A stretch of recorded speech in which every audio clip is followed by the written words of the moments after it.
Hey guys, we moving on to a next topic. हम लोग ये सीरीज़ कर रहे हैं केमिस्ट्री फॉर नीट। प्लेलिस्ट इसकी तैयार हो रही है, तो इस पे we are doing the rapid revision for all those who want to sit for their NEET. अब ये वाला जो चैप्टर है स्ट्रक्चर ऑफ एटम, ये ख़त्म होने वाला है। इसके बाद हम लोग थर्मोडायनेमिक्स स्टार्ट करेंगे।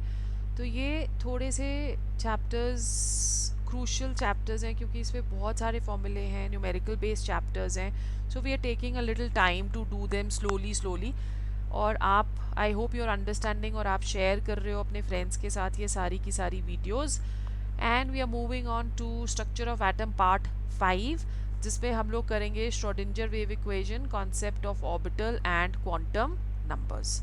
ओके, अब इस पे जो कॉन्सेप्ट है ये क्वांटम नंबर्स वाला, ये बहुत इंपॉर्टेंट है। इसमें से हम लोग क्वेश्चन एक्सपेक्ट कर सकते हैं, तो इसलिए इस वाले टॉपिक को आपने बहुत ही अच्छे से स्टडी करना है और इसके क्वेश्चन सॉल्व करने। So we coming on to a topic orbital and quantum numbers. जो क्लासिकल इलेक्ट्रोमैग्नेटिक थ्योरी थी वो एक्सप्लेन नहीं कर पाई behaviour of electrons due to the uncertainty principle. So uncertainty principle क्या बोलता है कि we can not simultaneously calculate with accuracy the position and momentum of a moving electron or a microscopic particle. So the theory जो allow करती है for the uncertainty principle, उसको हम लोग बुलाते हैं quantum mechanics। और जो central equation है इस theory की, that is known as the Schrodinger equation. So Schrodinger equation क्या बोलती है? d square psi upon dx square plus d square psi upon dy square plus d square psi upon dz square plus 8 pi square m upon h square e minus v psi, which is equal to 0. Now यहाँ पे E जो है that is going to be the total energy, V is the potential energy. Okay, X, Y and Z जो है they are coordinates. जो psi है that is known as the wave function or the amplitude function.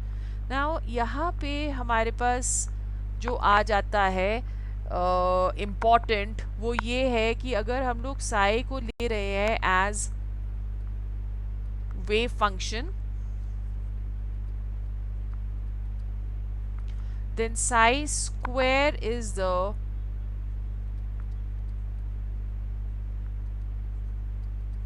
probability density. Now only those values of psi are valid जो कि satisfy करते हैं दो conditions. First, wave functions must be finite and continuous, and the solutions, they must be a single value. Okay. Now higher values अगर psi square की हम लोग लेते हैं, तो higher values of psi square means greater probability of finding the electron. Zero value of psi square will mean probability of finding the electron, that is 0. Okay. Now जो Schrödinger wave equation है वो एक differential equation है of second order, और इसके जो solutions हैं वो प्रोवाइड करते हैं बहुत सारी values of psi. So that is why we are saying कि only those values of psi are valid in which the wave functions must be finite and continuous, and the solutions must be single value, which is very very important. Now whenever we are talking of energy of an electron, we already know कि energy of an electron in atoms, that is quantized. मतलब कि they can only have certain specific values. So existence of quantized electronic energy levels, that is direct result of the wave-like properties of the electrons, which could very easily explain the probability density. It could explain the Heisenberg uncertainty principle. अब जब भी हम लोग करते हैं psi, तो wave function of an electron or atom molecule, that is known as the orbital wave function or simply an orbital. So this gave us the concept of orbital. और orbital क्या होता है? It is a three-dimensional region in which the probability of finding an electron, that is going to be maximum. Okay. Now over here हमारे पास आ गया कि कि साई की value क्या है, और फिर उसके बाद हमारे पास आ जाते हैं quantum numbers. I am not going to do the graphs over here because we are doing rapid revision और हमको इंपॉर्टेंट टॉपिक्स को ज़्यादा अच्छे से करना है. So we going on to quantum numbers. Quantum numbers basically क्या होते हैं? Quantum numbers are going to give us the complete address of the electrons. So first जो है that is principal quantum number.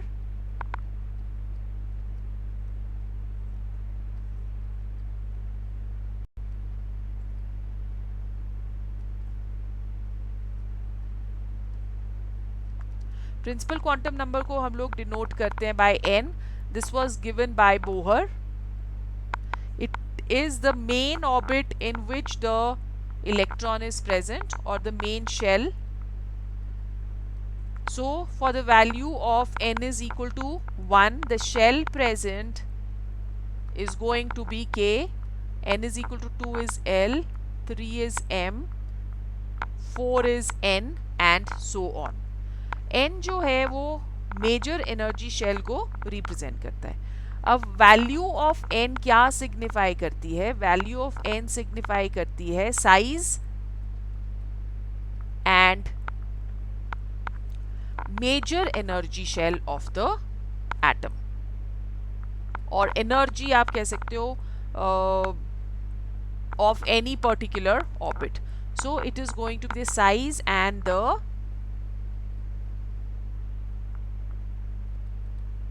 major energy shell.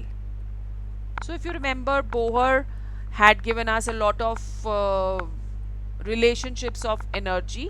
So जो हम लोग use करते हैं, E is equal to -13.6 upon n square electron volt per atom. So this is how the energy that is given on the basis of n. जैसे जैसे n की value increase होगी, electron की एनर्जी भी increase होगी, और जो electron है that is less tightly held with the nucleus. So we are taking the energy of the first shell, the second shell, the third shell and so on. Energy that will keep on increasing and the pull of nucleus on the electron that will keep on decreasing.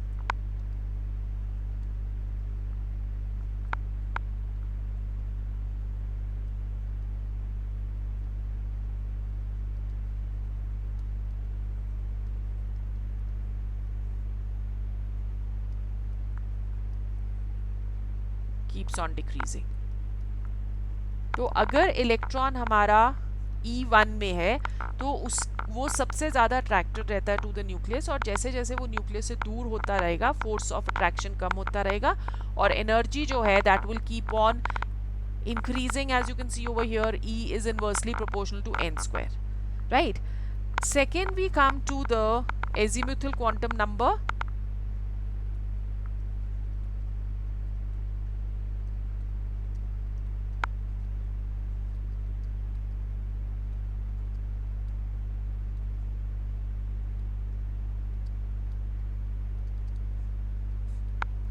Azimuthal quantum number या angular quantum number क्या होता है? It is denoted by L. Now L will have values equal to 0 to n-1. So if L is equal to 0, then the subshell in which the electron is present is S subshell. L is equal to P subshell.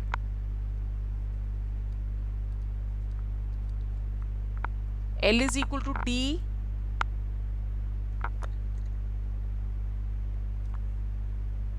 यहाँ पे हम लोगों ने कुछ गड़बड़ कर दी है, P ही P लिख दिया और D ही D लिख दिया. तो अगर L is equal to 0 तो S subshell हो गया. If L is equal to 1 तो P subshell हो गया. If L is equal to 2 तो हमारे पास D subshell हो गया. And if L is equal to 3 तो हमारे पास F सबशेल हो गया. ओके, तो मतलब ये हुआ कि अगर सपोज आपके पास इलेक्ट्रॉन प्रेजेंट है इन 1s, then the value of n for this is going to be 1 and the value of L is going to be 0. Okay, if it is 2p, then the value of n is going to be 2 and the value of L that is going to be 1. तो इस तरह से आपको questions आते हैं कि n की value 2 है, L की वैल्यू 1 है, तो क्या डेजिग्नेशन आप दे सकते हो इलेक्ट्रॉन को, राइट? अब एस पी डी एफ यहाँ पे क्या डेजिग्नेट करता है? S is going to be equal to sharp according to the spectral terms. P is principal, D is diffuse, and F is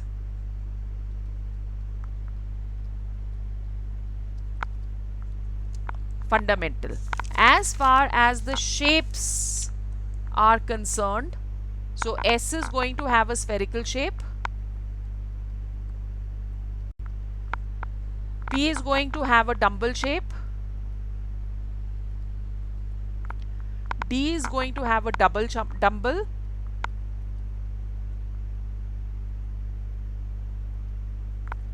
and F is going to have a fundamental, और आप इसको आप बोल सकते हो कि it has a very complicated shape.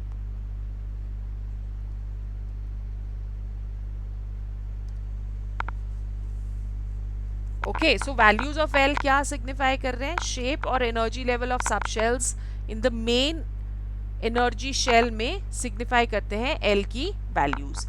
फिर L can also give us the angular momentum. ये भी एक important expression है. Angular momentum का मतलब क्या हुआ? That MVR with respect to L that is equal to h upon 2 pi under root of L plus 1.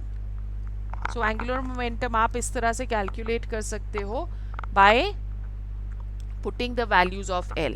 जो energy level subshell की होती है उसका ऑर्डर होता है S की एनर्जी सबसे कम है, फिर उसके बाद P, फिर उसके बाद D and then it is going to be F.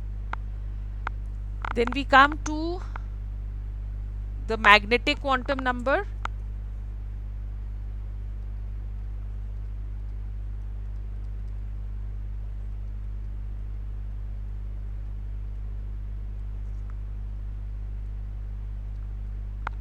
Magnetic quantum number को हम ml के साथ डिनोट करते हैं, and this magnetic quantum number this was discovered on the basis of Zeeman effect. Whenever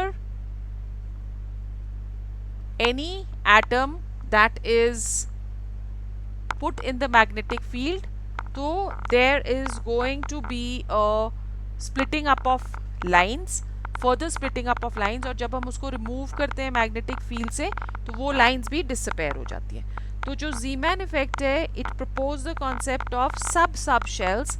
Subshells is going to be orbitals in a subshell, but they have the same energy.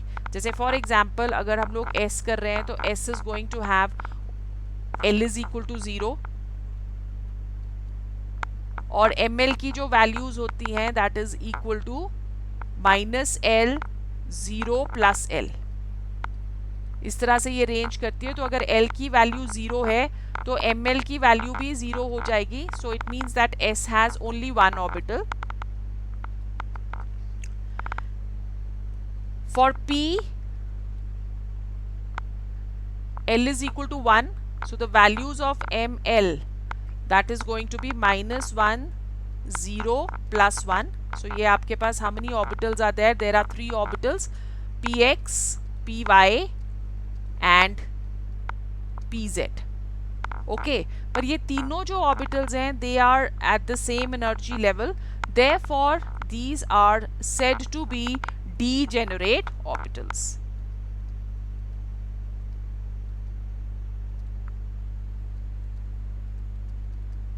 तो degenerate orbitals क्या हो गए? Degenerate orbitals means कि they have the same energy level. Now when we are going to D, the value of L is going to be 2. So the value of ml क्या आ जाएगी? It is going to be +2, +1, 0, -1 and -2. So you can see that ml has 5 values. Therefore D has 5 orbitals: dxy, dyz, dxz, dx square minus y square and dz square. Okay, तो 5 है. Again they have the same energy, therefore they are going to be a set of degenerate orbitals. और अगर हम f लेते हैं, f के लिए L is equal to 3, so ml will be +3 +2 +1 0 -1 -2 and -3. So इसकी कितनी values हो गई? 7.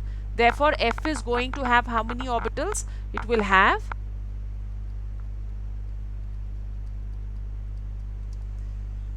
7 orbitals. Okay, now when we're talking of total values of ml for a given value of n, तो that is going to be n square. ये important है क्योंकि इस पे से हमको question जो है वो आ सकता है. So we have total values of ml for a given value of n. तो वो कैसे calculate करेंगे?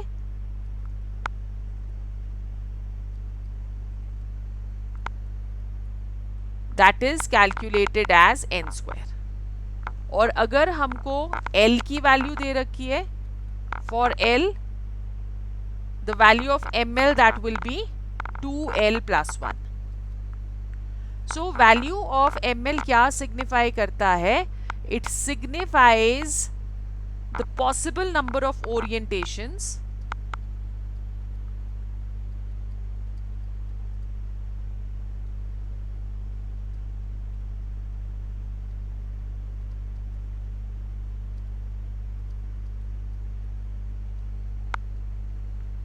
of a subshell.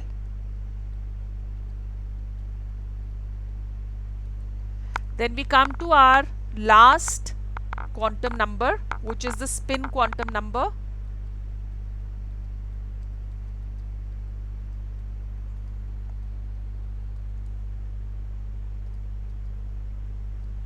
Spin quantum number को हम denote करते हैं by ms, और it gives us the spin of the electron. So there are two spins, clockwise and anti-clockwise.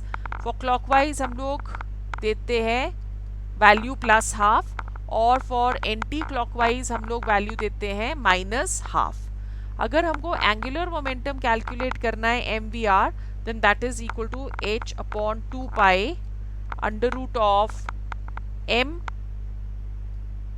s, which is the spin quantum number, ms + 1. इसको solve कर सकते हैं. अगर हम लोग हाफ वैल्यू ले रहे हैं इसकी, तो this will become equal to h/2 pi √ half + 1, which becomes equal to √